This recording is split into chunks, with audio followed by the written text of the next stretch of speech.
માની લો કે કોઈ બિઝનેસમેન એવા છે જે 3 વર્ષ ત્યાં પોતાની પેઢી ચલાવે છે, વ્યવસ્થિત ચલાવે છે, ટર્નઓવર વ્યવસ્થિત છે અને એમને મશીનરી લોનની રિક્વાયરમેન્ટ છે.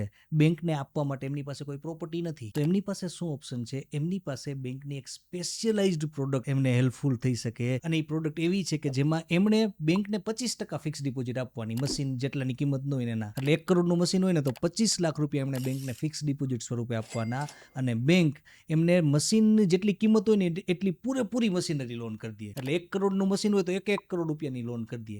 એટલે અલ્ટિમેટલી કસ્ટમરને 75% પૈસા વાપરવા મળે, કોઈ પણ જાતની પ્રોપર્ટી આપ્યા વગર. જોજો, સમજજો. હવે એમને કસ્ટમરને લોન તો મળી ગઈ, એમને સબસિડી પણ મેક્સિમમ મળી શકશે. કારણ કે અત્યારે આત્મનિર્ભર ગુજરાત જે સ્કીમ ચાલે છે એમાં જે સબસિડીની અમાઉન્ટ છે ને એ લોનની અમાઉન્ટ સાથે કનેક્ટેડ છે.